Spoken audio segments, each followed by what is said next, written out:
주님께서 아브라함에게 말씀하셨다. 너는 내가 살고 있는 땅과 내가 난 곳과 너의 아버지의 집을 떠나서 내가 보여주는 땅으로 가거라. 내가 너로 큰 민족이 되게 하고 너에게 복을 주어서 내가 크게 이름을 떨치게 하겠다. 너는 복의 근원이 될 것이다. 너를 축복하는 사람에게는 내가 복을 베풀고 너를 저주하는 사람에게는 내가 저주를 내릴 것이다. 땅에 사는 모든 민족이 너로 말미암아 복을 받을 것이다.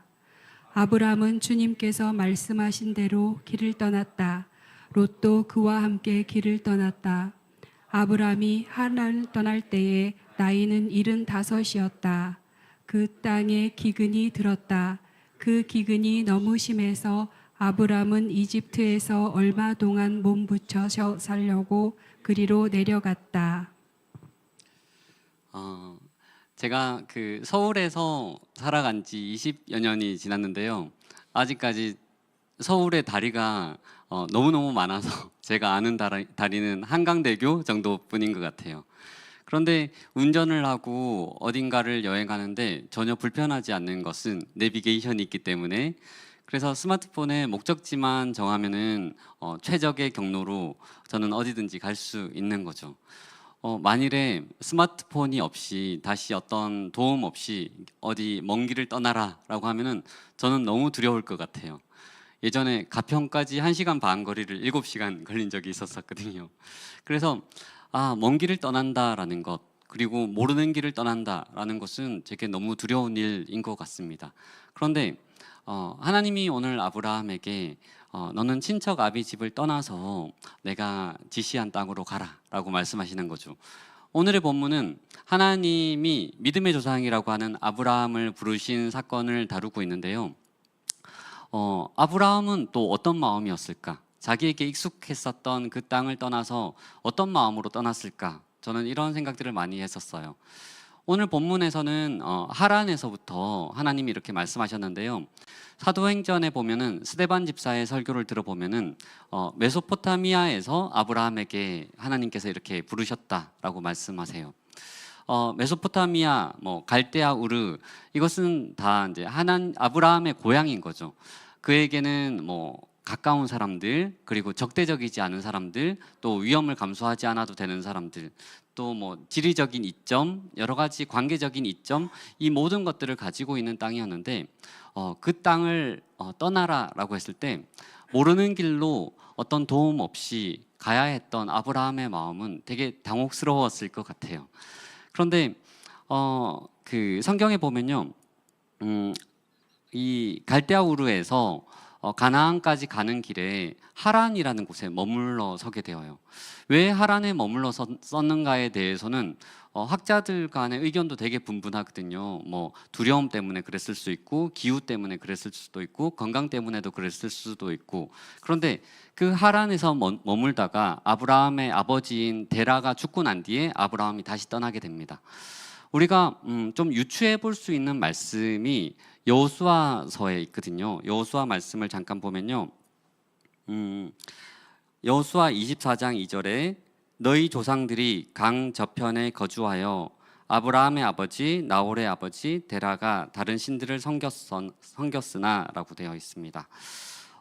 아브라함의 아버지 데라는 당시의 사람들처럼 여러 신들을 섬겼던 사람이었던 것 같아요. 유대 전승에 의하면요, 이 데라를 그냥 다른 신들을 섬겼다가 아니라 우상 숭배, 그 우상을 만들었던, 우상을 제조하는 업에 종사했던 사람이다라는 말이 되게 지배적이에요. 믿음의 조상 아브라함을 하나님께서 우상을 만드는 사람들, 우상을 만드는 아버지의 그 가문에서 불러내셨다라는 거죠. 하나님이 왜 아브라함을 믿음의 조상으로 불렀을까? 저는 잘 모르겠어요. 하나님이 왜 우리를 이곳 가운데 부르셨을까? 그것도 잘 모르겠어요.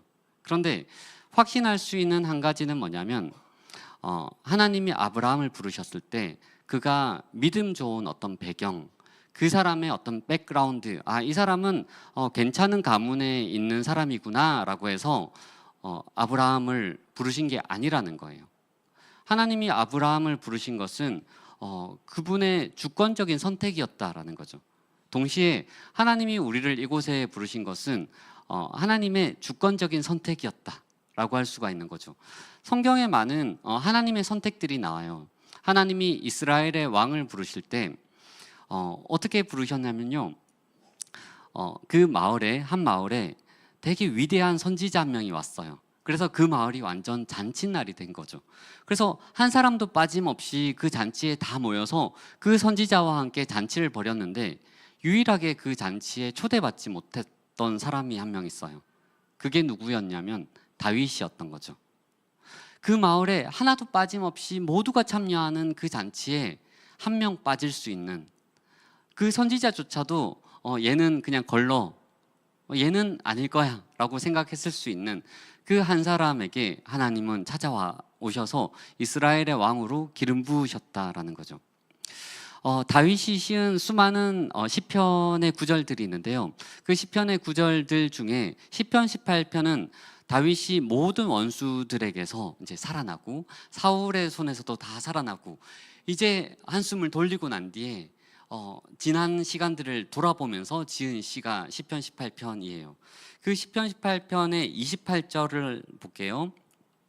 자, 주께서 나의 등불을 켜심이여 여호와 내 하나님이 내 흑암을 밝히시리이다. 아무도 알지 못했던, 어찌 보면 다윗이 나는 흑암 속에 살고 있었다. 나의 어떤 인생은 아무도 찾지 않았던 그 시간이었는데 그 흑암 속에서 하나님이 찾아와 주셔서 내 등불에 불을 밝혀주셨다. 저는 이렇게 읽혔습니다. 하나님이 우리를 어떻게 부르셨을까? 우리가 하나님이 부르셨을 때 우리는 어떤 마음이면 좋을까요? 어느 정도 좀 준비된 마음이면 좋지 않을까요? 그리고 어느 정도의 어떤 능력이 있으면 좋지 않을까요? 저도 그런 마음이 있었던 것 같아요. 제가 그 수련회나 어떤 막 뜨겁게 기도를 할 때요, 저는 막 기도를 하다가 조금만 기도하게 되면은 하나님을 만날 것 같은 순간이 있지 않으세요? 막 기도를 하다가 조금만 지나면 이때 하나님이 말씀하실 것 같아. 근데 저는 그때마다 기도를 멈췄어요. 제가 왜 기도를 멈췄었냐면 하나님이 저한테 이렇게 말씀하시는 거죠. 너 지금 앉아 있는 3시 방향에 있는 자매 있지? 뭐 빨간 리본을 하고 있는 뒷모습밖에 보이진 않겠지만 그 3시 방향에 있는 그 자매랑 한 달 뒤에 결혼해 라든지, 너 뭐 한 달 뒤에 당장 뭐 해군에 뭐 해병대 입대해 라든지, 너 당장 뭐 일주일 뒤에 선교지로 헌신해, 선교사로 헌신해 라든지, 하나님이 내게 말씀하시면 나는 순종해야 되는데 나는 아직 그 마음에 순종할 마음도 없고요, 순종할 능력도 준비가 되어 있지 않은 거죠. 그렇기 때문에 안 듣는 게 낫겠다. 하나님이 내게 말씀하시면 나는 거기에 반응할 수 있는 충분한 마음과 능력이 준비되어야 그때 난 하나님을 만날 수 있지 않을까라고 생각을 했었던 거죠. 하나님에 대해서 철저하게 오해했었던 거죠. 하나님은 나와 전혀 상관없는 무언가를 명령하시고 말씀하시고, 그것이 아니라 하나님은 먼저 나와 관계하시길 원하시고 내가 나를 아는 것보다 나를 더 잘 아시는 분이시라는 거예요. 내 시선에 맞춰서 내 발걸음에 맞춰서 끊임없이 나와 관계하시길 원하신다라는 거죠. 하나님은 우리를 부르시는데 우리가 하나님 앞에 나아갈 때 하나님은 우리의 어떤 배경이나 우리의 백그라운드와 우리의 외모와 사람들이 사람들을 판단할 때 그 시선으로 우리를 바라보는 것이 아니라 하나님은 그 사람 그대로를 바라봐 주신다라는 거죠. 우리가 생각하는 어떤 상식이라는 게 있는 거예요. 그런데 끊임없이 하나님은 우리가 가지고 있는 그 상식들을 깨트리는 것 같아요. 이스라엘 백성들이 하나님 앞에 불순종해서 바벨론에 다 흩어졌을 때, 그때 여전히 예루살렘에 남았던 사람들이 있었어요. 그런데 예루살렘에 남았던 그 사람들은 어떤 마음을 가졌을까요? 우리는 하나님 앞에 여전히 택함 받은 백성들이야 라는 자긍심들이 있었겠죠. 그런데 하나님은 그들에게 예루살렘에 남아있던 그곳에서 하나님은 떠나갔고요, 바벨론에 흩어졌던 그들에게 나는 그들과 함께 하겠다 라고 말씀하시는 거예요. 에스겔서 말씀 11장 16절 말씀입니다.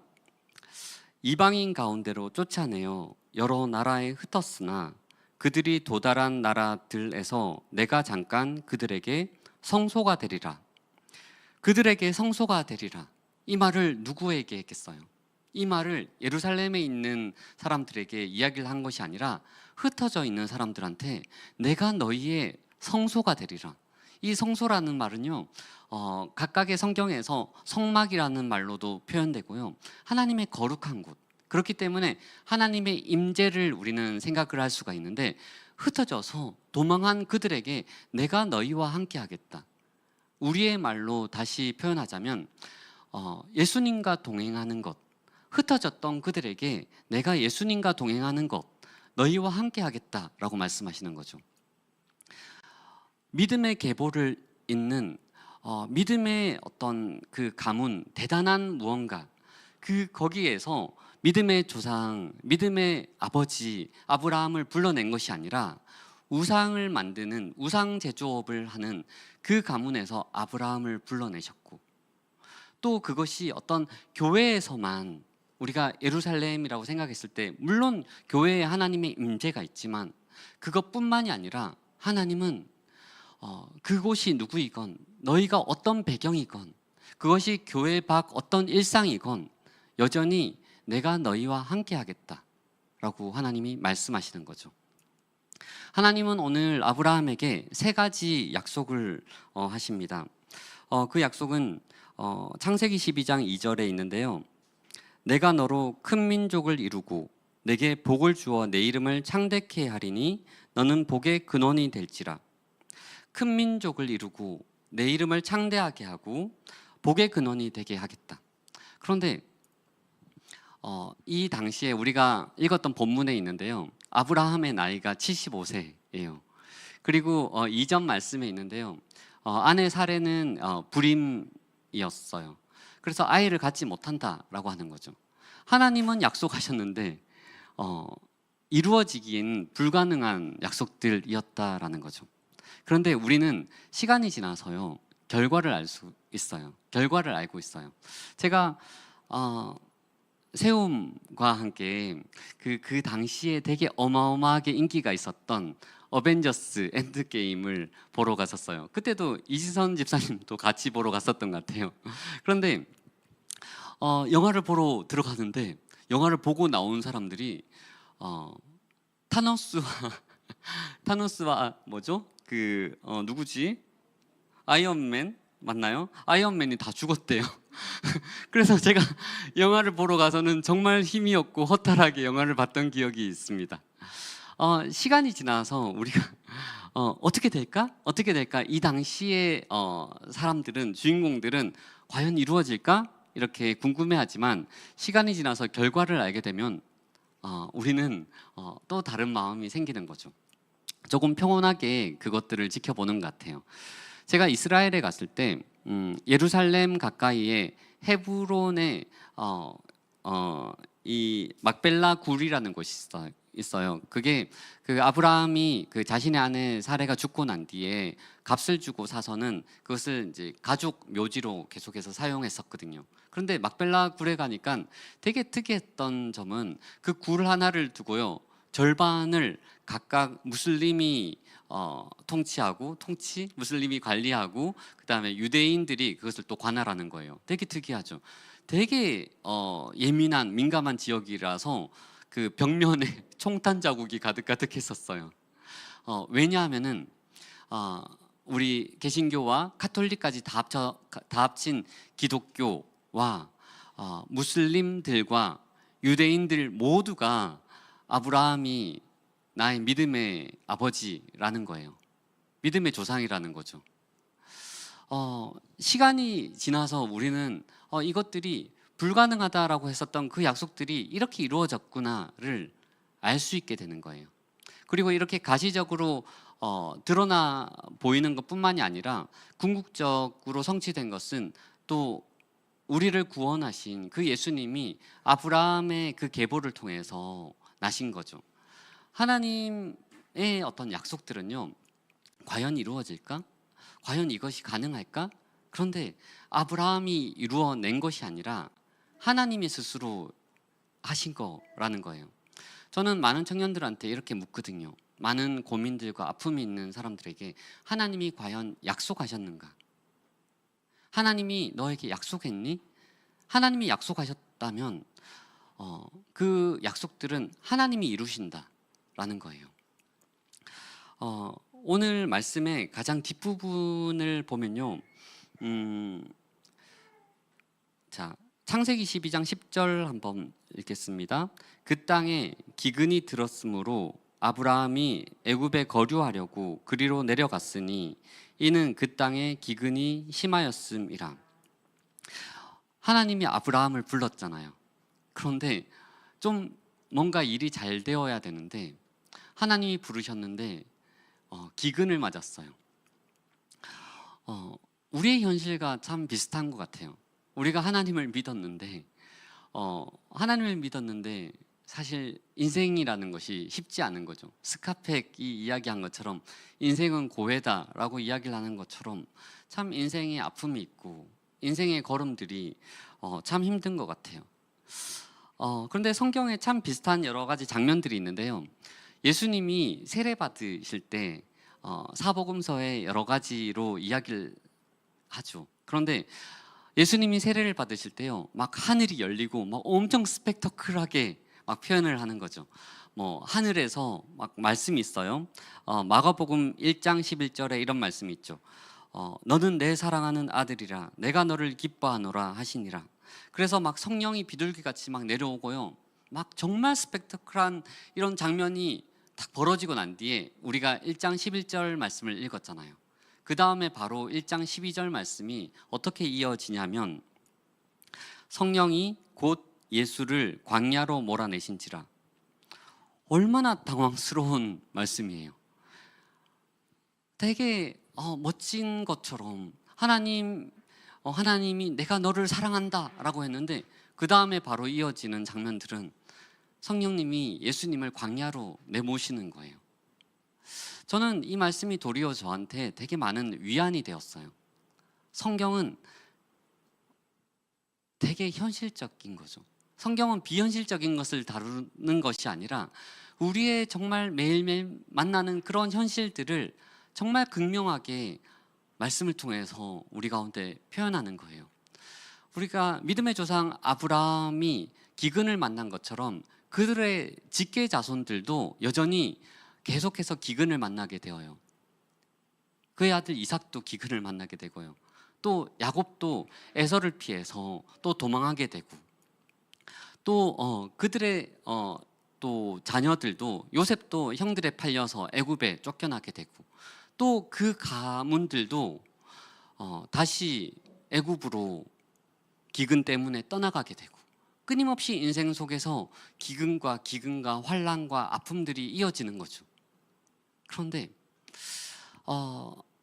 우리가 이들이 만난 그 기근들을 조금 살펴보면요, 야곱이 기근을 그 환난 때문에 도망한 그곳에서 막 삼촌 라반에게 속임도 당하고요, 또 두 아내와의 여러 가지 시기와 질투를 통해서 하루도 그냥 바람잘 날 없는 그런 시기와 아픔과 다툼을 통해서 12명의 자녀가 태어났잖아요. 그 12명의 자녀는 나중에 이스라엘의 12지파가 되는 거죠. 또 그들이 기근을 통해서 그들이 기근을 통해서 애굽으로 다 도망을 했는데 한참의 시간이 지난 뒤에 그들은 40만 명이나 되는 사람들이 되어서 큰 민족이 되어서 그 출애굽을 하는 거죠.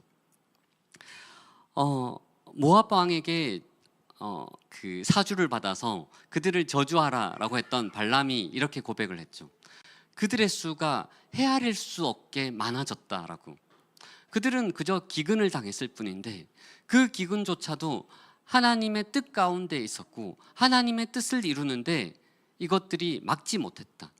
하나님이 부재한 시간 같아 보이는 이 시간을 통해서 하나님은 끊임없이 당신의 뜻을 이루셨다라고 할 수가 있는 겁니다. 얼마 전에 그 우리 로그인 처치에서 후원해 주셔서 세움에서 이지선 집사님과 같이 이제 일본에 세움 캠프를 다녀왔죠. 되게 많은 여러 뜨거웠던 시간들, 감사했었던 시간들이 있었고요.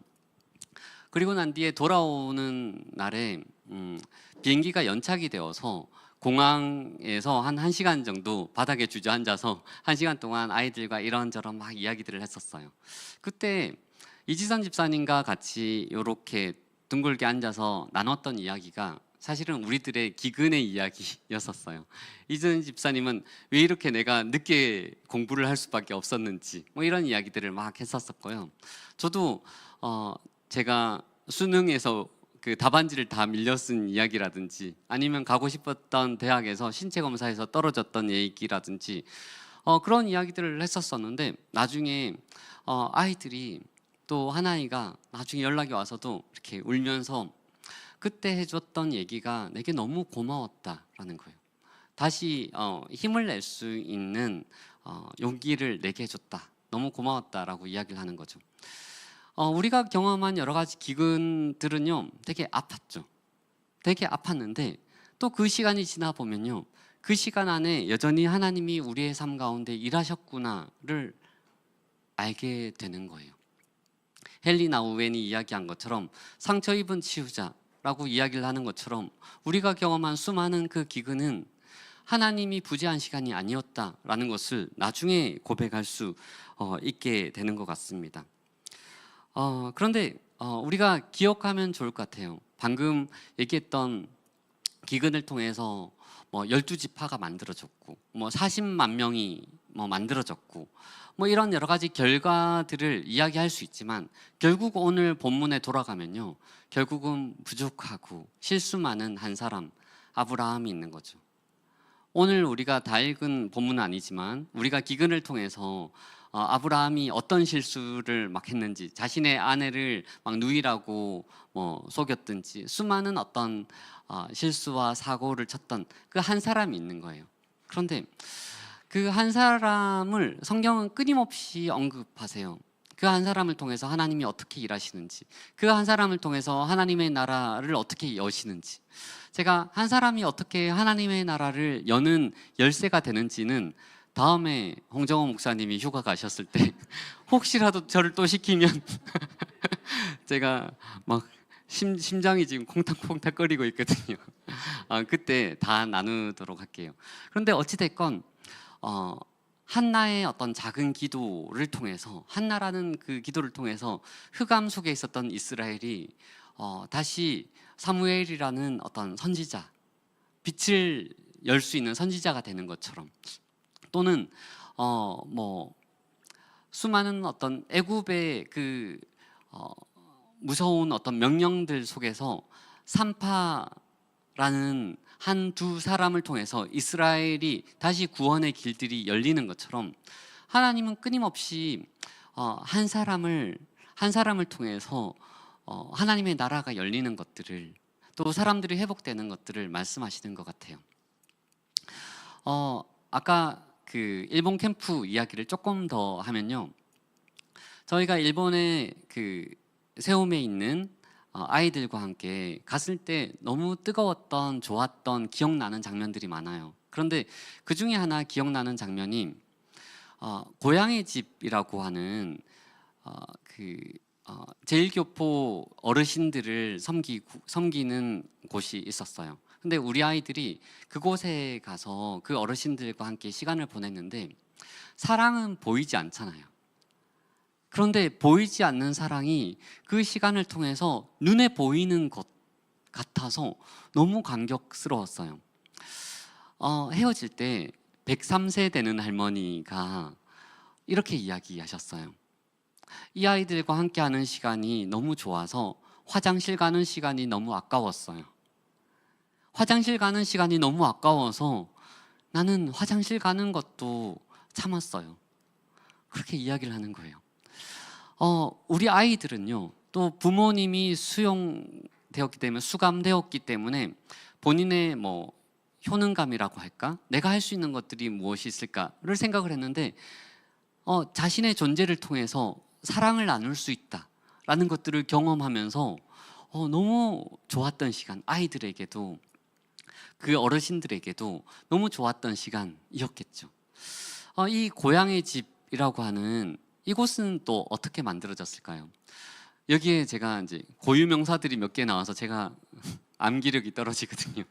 그래서 고유명사를 막 적어놨었었는데 1924년에 되게 오래전이죠. 우리나라가 정말 황폐하고 어둠이 가득했었던 그때 미국의 이제 줄리아 마틴이라고 하는 여자 선교사가 한국에 들어와서요. 33년간 우리나라에 복음을 전하고 그러다가 이제 강제로 추방되어서 다시 미국으로 들어갔죠. 미국으로 들어가서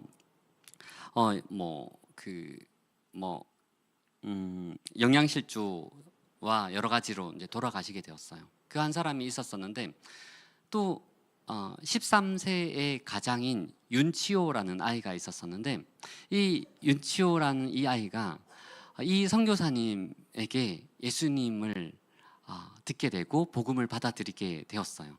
그래서 공생원이라고 하는 고아들을 돌보는 곳을 만들게 되고 이 윤치호라는 이 아이가 이 공생원을 꾸려 나가다가 조선 총독부의 관료의 딸이었던 다우치 치즈코라는 여자 한 명이 있었었는데 이 여성이 이 고아들한테 또 즐거움을 주고 싶어서 음악 선생님으로 자원했다가 이 윤치호라는 사람과 결혼하게 되었어요. 결혼하게 되었고 나중에 여러 가지 해방이 되고 전쟁이 끝나고 하면서 되게 가난했었던 나라잖아요. 그래서 윤치호가 식량을 구하기 위해서 이렇게 떠났다가 횡방불명이 되었어요. 그래서 이 여인 한 명이 남은 거죠. 근데 윤학자라는 이름으로 우리나라에서 이 3천여 명의 그 고아들을 혼자서 계속해서 돌본 거예요. 한복을 입고 한글을 쓰면서. 그러다가 이 사람이 돌아가실 때는요, 그 당시에 일본에 대한 감정이 안 좋았음에도 불구하고 목포 시민장으로 이 사람의 장례를 치러져요. 평생을 한글로 이야기를 하다가 돌아가실 때 처음으로 우메보시가 먹고 싶다라고 일본어로 이야기를 해요. 우메보시가 그 매실장아찌거든요. 돌아가실 때가 되어서 이제 처음으로 자신의 고향은 사실 일본이잖아요. 그래서 일본을 생각하면서 매실장아찌가 먹고 싶다라는 말을 남기고 떠났어요. 그의 이제 아들 윤기가 다시 이제 공생원을 이렇게 섬기다가 일본에 가서 그 제일교포 어르신들을 만났는데 그 노인들을 보니까 엄마가 했던 말이 생각나는 거예요.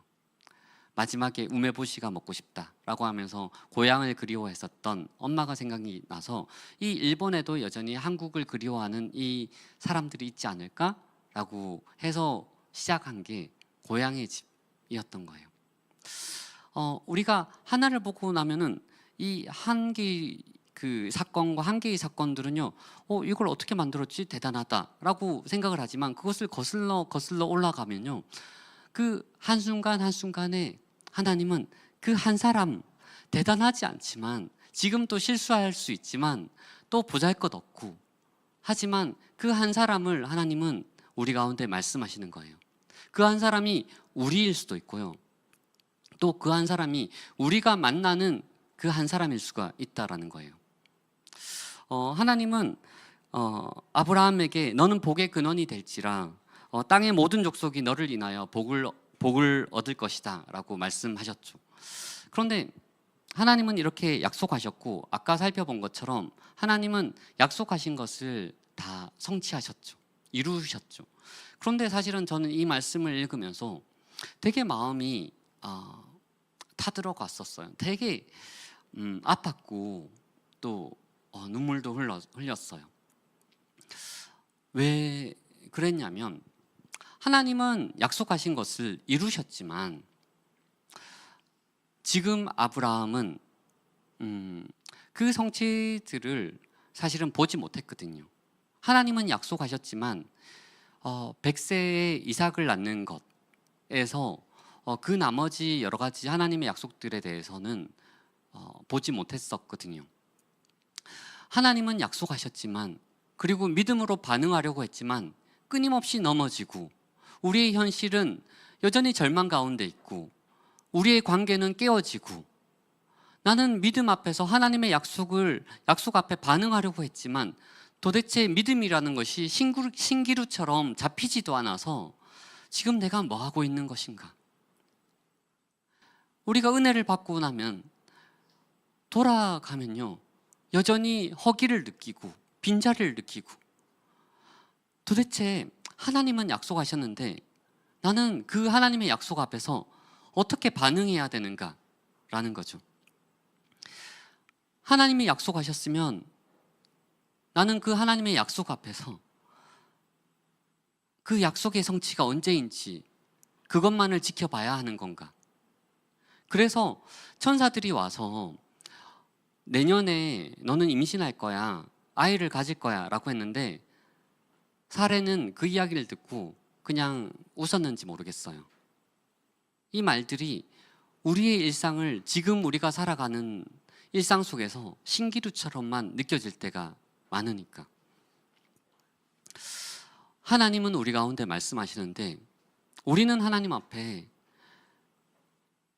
우리가 느끼는 이 허기는 어떻게 해야 하는 것일까? 하나님의 약속을 어떻게 바라봐야만 하는 것일까? 라는 거예요. 그런데 우리는 하나님의 약속에 대해서 어떻게 바라봐야 될지, 제가 곰곰이 묵상을 하다가 하나님이 저한테 말씀하시는 것은, 하나님은 끊임없이 우리 가운데 약속하시는데 그 약속을 바라보는 것이 아니라 약속하신 주님을 바라봐야 된다라는 거예요. 하나님은 우리 가운데 끊임없이 약속하시지만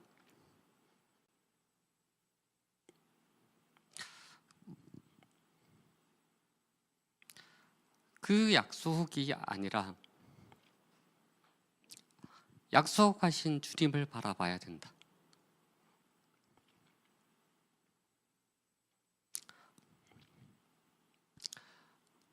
우리가 천국에 예수님이 없다면 우리는 그래도 천국을 바라야 하는가라는 거예요.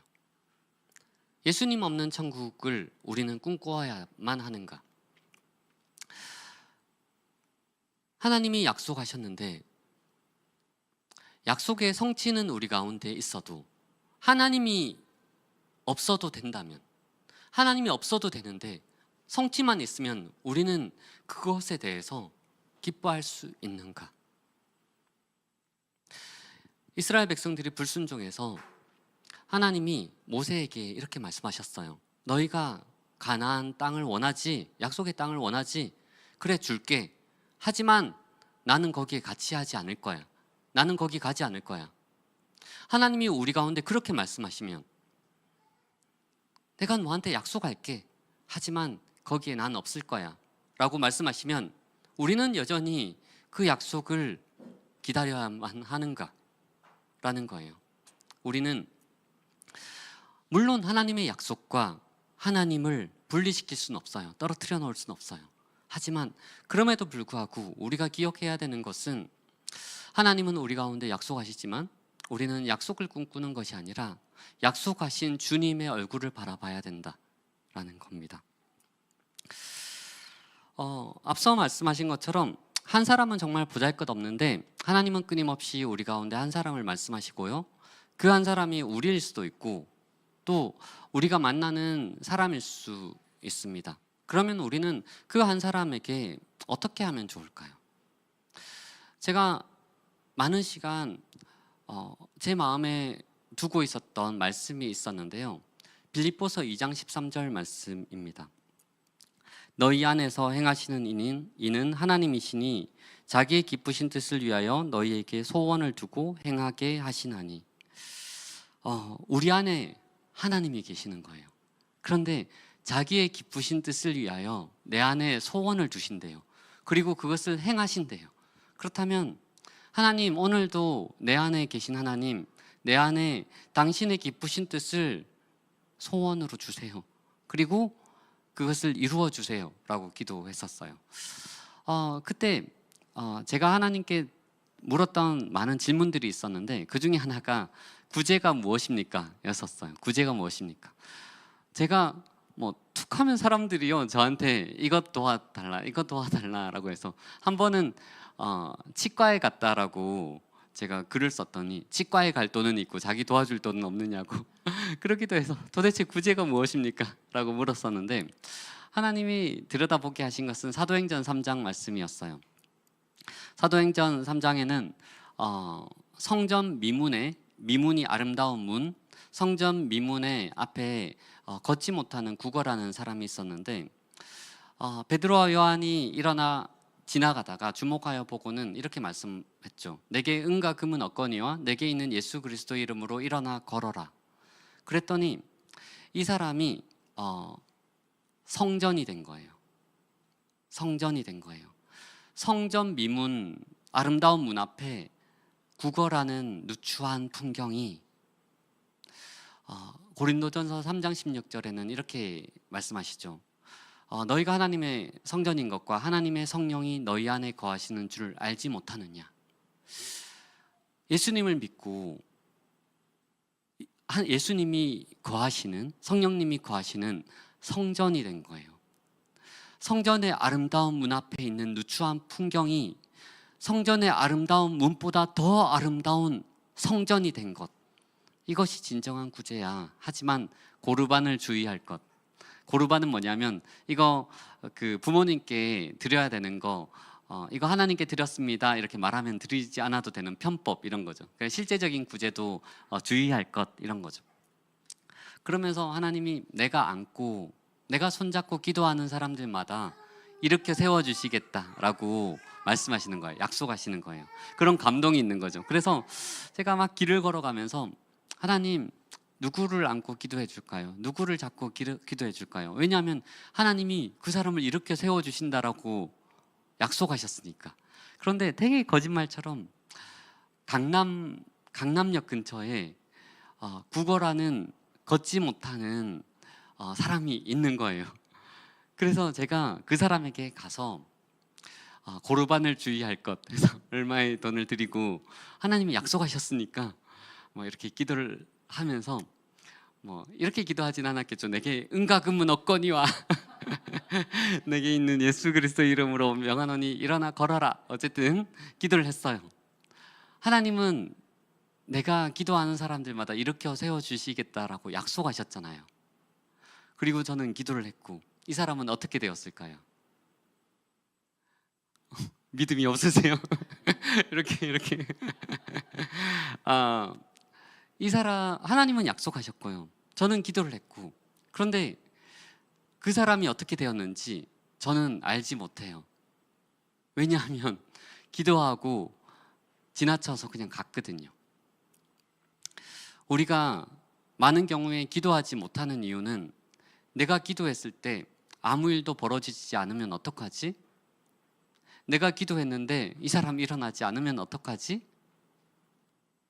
그래서 우리는 기도하지 못하는데 사실 기도의 결과는 우리가 취하는 게 아닌 거죠. 우리는 기도하고 지나가고요. 그 일은 하나님이 이루시는 거죠. 우리는 기도하고 우리는 지나가고 그 결과는 하나님이 이루시는 것. 하나님은 우리 가운데 약속하시지만 너무 무책임하게 들릴지 모르겠지만 하나님의 약속이 우리 당대에 성취되지 않고 이루어지지 않을 수도 있다라는 거죠. 하지만 그럼에도 불구하고 그 하나님은 당신의 열심으로 그 일들을 당신의 뜻 가운데 하나님의 시간 가운데 이루신다라는 거예요. 다시 하나님은 아브라함에게 너는 복의 근원이 될 거다. 너로 인해서 모든 열방이 복을 받을 것이다 라고 약속하셨는데 그 약속은 아브라함에게만 있는 것이 아니라 그 이후에 그 믿음의 모든 자손들과 또 우리 예수님을 믿는 우리 모두에게 예수님을 통해서 이루어진 저는 결과라고 생각을 해요. 그것은 아브라함에게 하신 약속뿐만이 아니라 하나님이 우리에게 허락하신 전 약속이라고 생각을 하거든요. 그런데 우리가 개역 한글 성경에는 예전 버전에는 너는 복의 근원이 될 것이다 라고 이야기를 했었는데요. 요즘의 여러 버전들은 대부분 너는 복이 될 것이다 라고 말씀하세요. 너는 복이 될 것이다. 너가 복 그 자체가 될 거야 라고 말씀하시는 거죠. 금을 열심히 모아서 그 모은 금으로 너는 나눠주면 돼, 나눠줘야 돼가 아니라 너 자체가 금이 되어서 너 자체가 생명이 되어서 그냥 너가 있는 그 자체로 아파하는 이들, 힘들어하는 이들, 절망하는 이들에게 그냥 너가 거기에 거하는 그것으로 그곳에 회복이 있을 거야. 그곳에서 하나님이 너를 통해서 일하실 거야. 너가 지금 무력하니?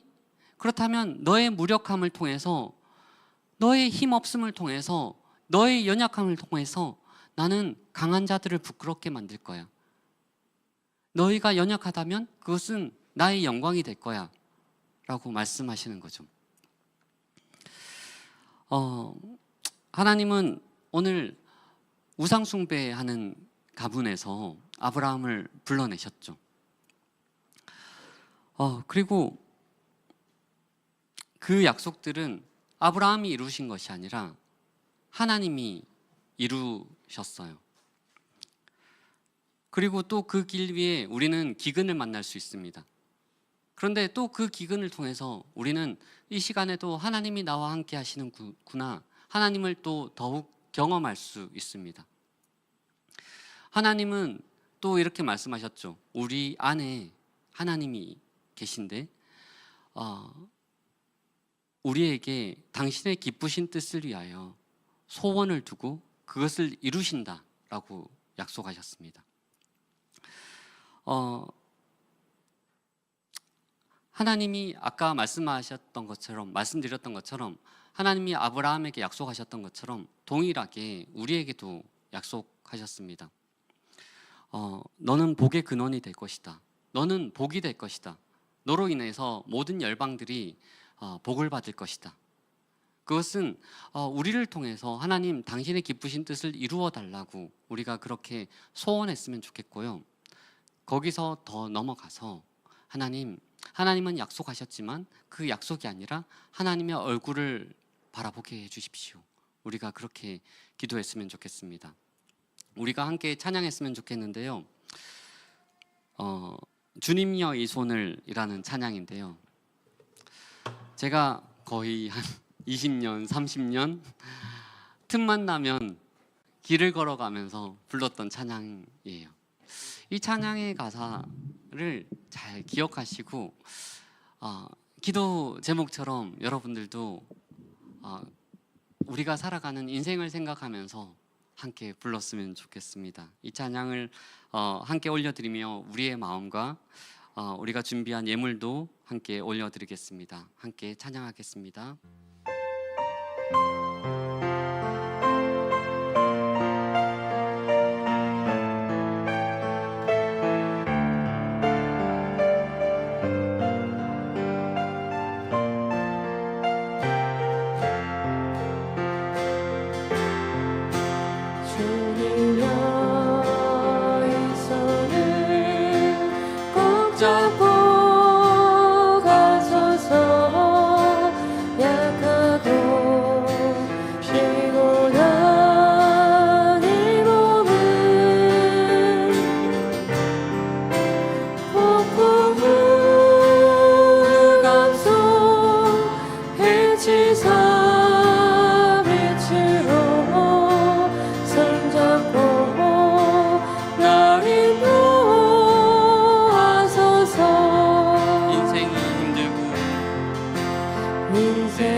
날 도와주소서.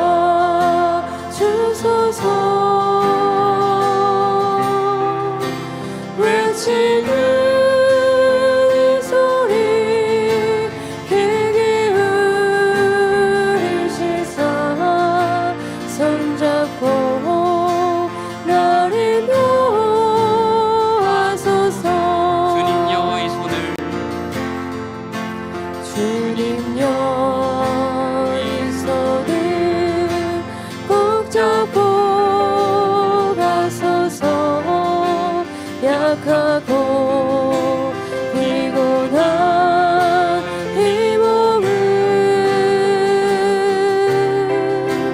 폭풍 흑암 속 해치사 빛으로 손잡고 날 인도하소서.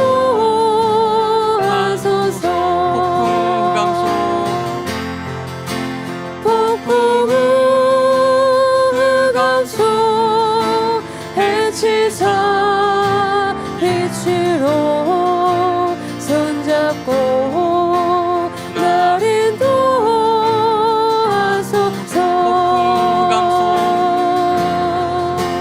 폭풍 흑암 속 해치사 빛으로 손잡고 날 인도하소서. 우리가 이 시간 두 가지 기도 제목을 붙들고 함께 기도했으면 좋겠습니다. 우리가 하나님은 약속하셨지만 우리의 마음이 너무나 허울올 때가 있습니다. 믿음이 신기루처럼 느껴질 때도 있습니다. 약속이 손에 잡히지 않을 때도 있습니다. 그때마다 우리가 기억하게 하여 주십시오. 약속을 바라보는 것이 아니라 약속 너머에 주님의 얼굴을 바라보게 하여 주시옵소서. 우리가 주님의 얼굴을 바라보게 하여 주시옵소서. 오늘 또 한 가지 기도할 것은 우리 안에 당신의 기쁘신 뜻을 소원을 두고 행하여 주십시오. 우리가 날마다 기도하는 것은 우리가 잘 되었으면 좋겠습니다. 제발 아무 문제 없었으면 좋겠습니다. 앞서고도 싶고 잘 되고도 싶고 이 모든 것들이 중요하지만 주님의 마음은 빠져 있을 때가 너무나 많습니다. 주님의 마음은 빠져 있고 날마다 우리의 사정만이 우리의 입술에 가득합니다. 그런데 주님, 우리 안에 주님의 소원을 두시고 그것을 행하여 주십시오. 우리 안에 행하시는 분은 하나님이시니 자기의 기쁘신 뜻을 위하여 우리 안에 소원을 두고 그것을 우리 삶을 통하여 이루어 주십시오라고 우리가 함께 기도하도록 하겠습니다. 기도합니다. 하나님 아버지,